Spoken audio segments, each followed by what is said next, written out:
হরে কৃষ্ণ। হরে কীর্তনিয়া রীতাদাসী সেবাশ্রম, এই সেবাশ্রমে আজকে এক মায়ের সাথে পরিচয় করাবো, যিনি কিনা এই আশ্রমে আশ্রিত।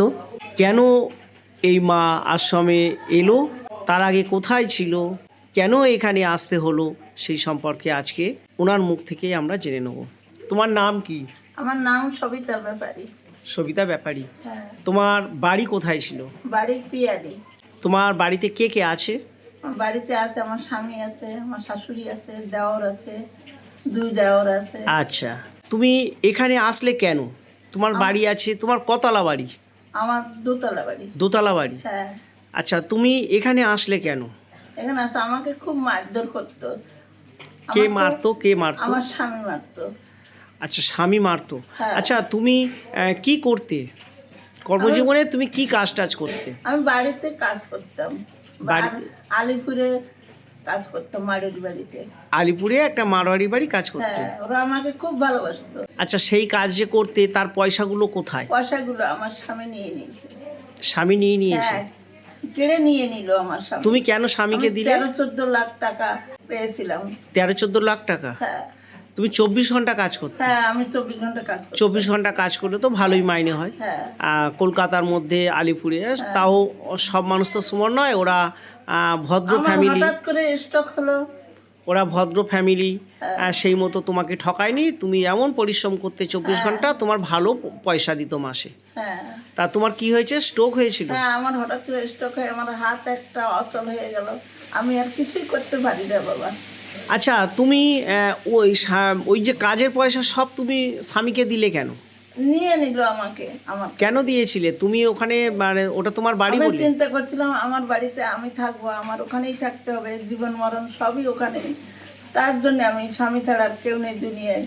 ওই জন্য আমি গাছ তুলে খেতে খেলেও আমি থাকবো ওখানে। ওই জন্য তুমি রোজগারের সব পয়সা হ্যাঁ, ভবিষ্যতে ওই বাড়ি তোমার শেষ সম্বল। হ্যাঁ, যখন তুমি কাজ করতে পারবে না হ্যাঁ, বাবুর বাড়িতে, তখন তোমার বাড়ি ফিরে যেতে হবে। হ্যাঁ। তাই ওটাই তোমার শেষ নুন সম্বল, ভাত খেলেও গাছতলা থাকবো স্বামীর ঘরে। এই স্বামীর চিন্তা ঘরে। করছি। তাই তোমার শেষ সম্বল বলে তুমি স্বামীর হাতে সব পয়সা তুলে দিয়েছো। হ্যাঁ, আচ্ছা, তারপর এই পয়সা তুলে দেওয়ার পরে তোমার যখন কোনো কারণে শরীরটা অসুস্থ হলো, মানে স্ট্রোক হলো, হ্যাঁ।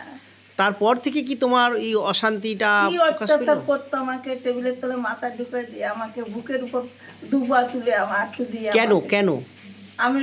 আমাকে মারার চেষ্টা করছিল। আচ্ছা, তোমার রোজগারের পয়সা নেওয়া হয়ে গেছে, হ্যাঁ, তোমার দ্বারা আর রোজগার হবে না, না, তোমার স্ট্রোক হয়েছে, হ্যাঁ, বিছানায় পড়ে গেছো, হ্যাঁ। এখন খরচা হবে, তাই। তোমার জমানো টাকা শেষ হয়ে যাবে, হ্যাঁ। তাই সে আর তোমায় ভার নেবে না, ভরণ পোষণের দায়িত্ব নেবে না, এই তো? হ্যাঁ, তাই এই অবস্থায় তোমার প্রতি অত্যাচার একদম চরমে উঠে গেছে। হ্যাঁ, হ্যাঁ।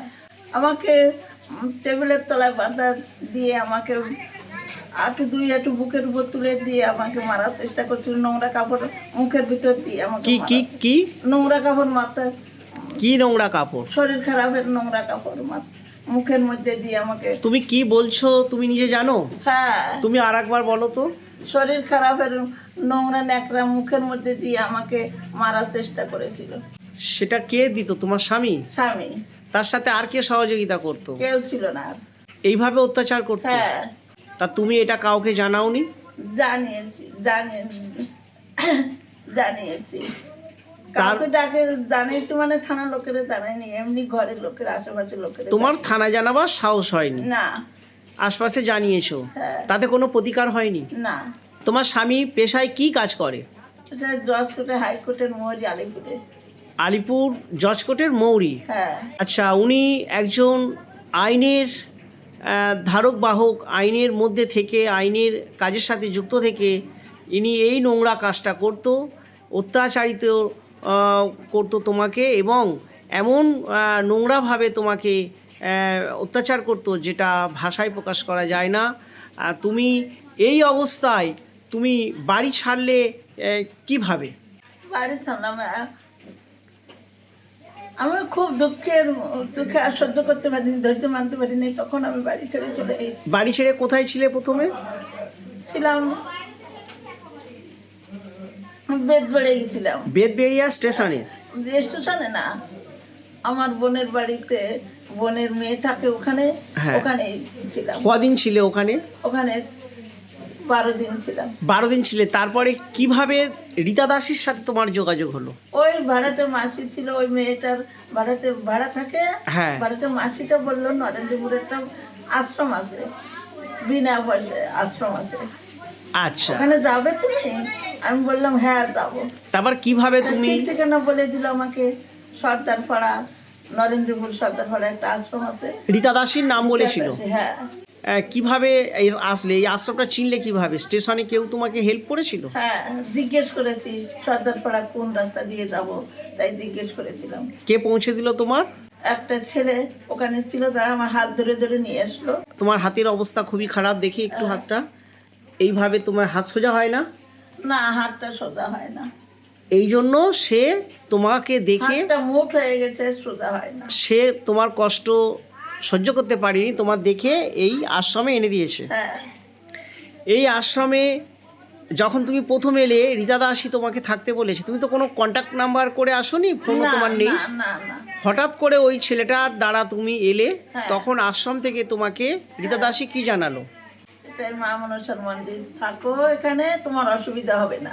আচ্ছা, কীর্তনিয়া রীতা দাসী বললো, এটা কীর্তনিয়া রীতা দাসীর বাড়ি বলেননি, বলেছে এটা মা মনসার হ্যাঁ, মা মন্দির, মনসার মন্দির, এখানে তুমি থাকো, তোমার কোনো অসুবিধা অসুবিধা হবে না। শুনলেন কত সুন্দর কথা? তিনি মায়ের ভুবনটাই তোমার বাড়ি বলেছে, তুমি সেই মতো আছো। আচ্ছা, এখানে তোমার কেমন লাগছে? খুব ভালো লাগছে, আমার খুব ভালো লাগছে। তোমার স্বামীর কাছে, বলে আর ভাষা প্রকাশ করতে পারি না। স্বামীর কাছ থেকে যে খোলা আকাশের নিচে ছিল, হ্যাঁ। 10-12 দিন একটা আত্মীয়র বাড়ি ছিলে, সেখান থেকে তুমি যে একটা মায়ের মন্দির পেয়েছো, এখানে তোমার ভালো আমাকে লাগছে? মা ডেকেছে, আমাকে মা মনসা ডেকেছে, আমি এখানে এসেছি। এখানে যে এসছো, এখন তোমার ভালো লাগছে? হ্যাঁ, আমার খুব ভালো লাগছে। তোমার পুরনো দিনের আপনজন যে আত্মীয় স্বজন আর এই মায়ের মন্দির, এই দুটোর মধ্যে কোনটা তোমার আপন হয়েছে? এই আমার আপন। এটাই আপন? হ্যাঁ, মা মনসা। তাহলে সব আপনজনকে ছাড়িয়ে এই মায়ের ভালোবাসা, কীর্তনিয়া রীতা দাসীর সেবা এবং মায়ের মন্দিরের আশ্রয় তোমার কাছে স্মরণীয়, এবং সবাইকে ছাড়িয়ে এটাই তোমার কাছে প্রিয় জায়গা হয়েছে? হ্যাঁ, এই আমার আপন। এটাই তোমার আপন? হ্যাঁ। হরে কৃষ্ণ। হরে কৃষ্ণ। রীতা দাসীর সেবাশ্রমে খাওয়া দাওয়া এবং তোমার পোশাক আর সমস্ত, শরীর খারাপ হলে সব রকম চিকিৎসা, সব দিক দিয়েই তুমি কি সন্তুষ্ট আছো? হ্যাঁ বাবা, সন্তুষ্ট আছি। তোমার কোনো রকম দুঃখ হয় যেখানে আমার ভালোবাসা কোনো দুঃখ পাচ্ছ না? নেই, আমার আনন্দ সীমা ছাড়া আনন্দ হয়েছে। সীমা ছাড়া আনন্দ? হ্যাঁ। তোমার কোনো রকম দুঃখ হয় না যে এইটা আমার নিজের বাড়ি নয়, এখানে আছি, আমার নিজের বাড়ি হলে আরো একটু ভালো থাকতাম, না, এমন না, কোনো না, না, ক্ষোভ এটা নেই? ভুল ধারণা, এটা না, এটাই আমার মানে বাড়ি। কোনো দুঃখ কষ্ট না, এখানে না। নেই, সব কিছু ভুলিয়ে দিতে পেরেছে এই আশ্রম। হ্যাঁ। রীতা দাসীর সেবাশ্রম তোমাকে সেবা দিয়ে তোমার শান্তি, সুখ এবং সব দুঃখ, একটা তো আপনজন, এতদিন তুমি ছিলে যে ঘর আপন ছিল, স্বামীর ঘর, সেটা ছেড়ে যখন এসছো, সেই সব দুঃখ ভোলাতে পেরেছে? এটা তো সবই ভুলে গেছে মা মনসার দয়, মায়ের দয় সব ভুলে গেছে। তোমরা বলো, ভালো আছো? হ্যাঁ, খুব ভালো আছি। খুব ভালো আছো? এই যে তোমার বান্ধবী, উনি ওনার জীবনের কথা বলছে, হ্যাঁ, এটা শুনে তোমার ভালো লাগছে? এভাবে তোমরা সবাই আনন্দে আছো? সবাই আনন্দ আছে। তোমার যে মেয়ের কথা মাঝে মাঝে মনে পড়ছে তোমাকে বলছি? হারিয়ে গেছে, আর কোথায় খুঁজবো তখন আমি। হরে কৃষ্ণ। হরে কৃষ্ণ। তোমরা সবাই ভালো আছো? আমরা সবাই ভালো আছি, কোনো রকম কোনো অসুবিধে কষ্ট হয় না এখানে? হয় না, আমরা খুব আনন্দ আছি, সুখীতে আছি। হরে কৃষ্ণ। হরে রীতা দাসীর কন্ট্যাক্ট নাম্বার 9836769125। হরে কৃষ্ণ। হরে রীতা দাসীর কন্ট্যাক্ট নাম্বার আবারও বলছি 9836769125। সারা বিশ্বে ভারতবর্ষ শ্রেষ্ঠ, কারণ এই দেশে যুগে যুগে ভগবানের আবির্ভাব, বহু মহামানবের জন্ম, তাই ভারতের সকল মানুষ ধন্য।